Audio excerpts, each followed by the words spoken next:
নির্মম হওয়ার জন্য এই ক্যারেক্টারটা ব্যাকগ্রাউন্ড অনেক হেল্প করেছে। মিশা ভাই is like godfather, open for any role, এটা ভিলেন হোক অ্যান্টাগনিস্ট হোক। আমি আসলে ভিলেন শুধু ভালো করছে তার থেকে বেশি আমি খুশি মানুষজন এটা পছন্দ করছে, কারণ ভিলেন তো ফিল্মের একটা অংশ।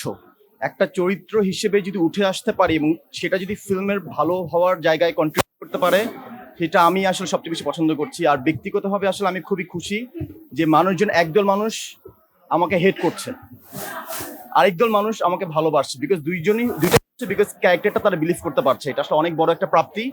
আর সবকিছু হয়েছে থ্যাঙ্কস টু সানি ভাই অ্যান্ড দ্য এন্টায়ার টিম।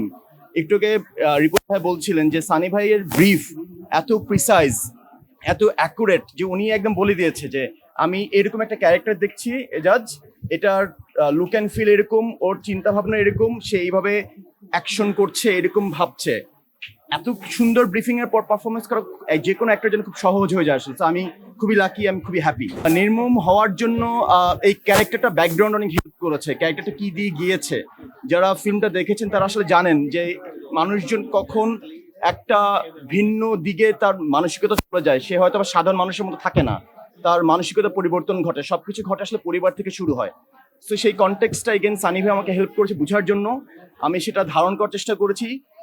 ব্যক্তিগতভাবে আমি নির্মম নই, আমি চেষ্টা করছি সবার সাথে সুন্দর করে কথা বলার, বাট ক্যারেক্টারের জন্য আমাকে নির্মম হতে হয়েছে থ্যাঙ্কস টু সানি ভাই। মিশা ভাই ইজ লাইক গডফাদার, ঠিক আছে? উনি হলেন এই জায়গায়, ওনাকে নিয়ে আমি আর কোনো কিছু বলবো না, বাট যদি থাকে না ছুপারস্থম হিসেবে যদি বলি, আমি আসলে এত ভালো ভালো অভিনেতাদের সাথে কাজ করতে পেরেছি। মিশা ভাই মানে আমার বাবার চরিত্রে অভিনয় করেছেন, ওনার পাশে কাজ করতে পেরে আমি যতটুকু শিখেছি এটা আসলে অনেক বড় প্রাপ্তি।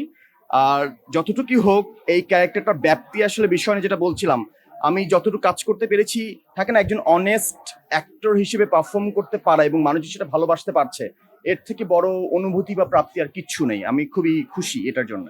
আমার যা ভালো লাগে তা শুধু আমার, রক্ত মাংস হাড্ডি পেলেও তা আমার। আমি আসলে থাকে না ওপেন ফর এনি রোল, এটা ভিলেন হোক অ্যান্টাগনিস্ট হোক বা যে কোনো ক্যারেক্টার। একজন অভিনেতা যেটা রনিক রিপন ভাই খুব সুন্দর করে আর্টিকুলেট করেছেন, জলের মতো সামনে যে ধরনের কাজ থাকবে আমার চেষ্টা থাকবে ওই কাজটায় মিশে যাওয়া। যেটা অনেকে বলছেন না যে এরকম তো দেখিনি, কেন এইভাবে নির্মম কিভাবে হতে পারলে নির্মম। সো সামনে হয়তো নির্মমের জায়গায় আমি খুব সুখম হব, যেটা ক্যারেক্টার ডিপেন্ড করবে। I will be open for that. আমাকে যেটা হচ্ছে গতকাল কিছু আপুরা বের হয়েছেন, বের হয়ে তারা আসলে আমার কাছে আসছিলেন না, বুঝতে পারছিলেন তারা আসলে আমাকে ভয় পাচ্ছেন। আবার আরো কিছু মানুষ তারা আসলে আমাকে জড়িয়ে ধরেছেন, জড়িয়ে ধরে কাঁদছিলেন। বিকজ কি হয়, একটা চরিত্র তো ফিল্মের একটা অংশ, তারা ফিল্ম থেকে নিয়ে গিয়েছে। বাংলাদেশের বর্তমান সমাজ বা যেটাই বলি যে পুরুষ এবং নারী আমরা সমান ভাবলেও কিছু কিছু ক্ষেত্রে তো অনেক নিপীড়ন ঘটছে। তারা আসলে এই ফিল্মটার এই মেসেজটা নিয়ে গিয়েছে যে আসলে কিভাবে একটা ফ্যামিলি হোক বা সব জায়গায় পুরুষ এবং নারী একসাথে থাকতে পারে, সেই পারস্পরিক সম্পর্ক সম্মানটা বজায় থাকে, নারীদেরকে আগলে কিভাবে রাখতে হয়, এই পুরো জিনিসটা আসলে তার এই মেসেজটা নিয়ে গেছে। আমি খুবই হ্যাপি যে আমি সেই মেসেজ দেওয়ার একটা পার্ট অফ দ্য ক্রু। এটা আসলে আমার অনেক বড় একটা প্রাপ্তি, আমি খুবই হ্যাপি।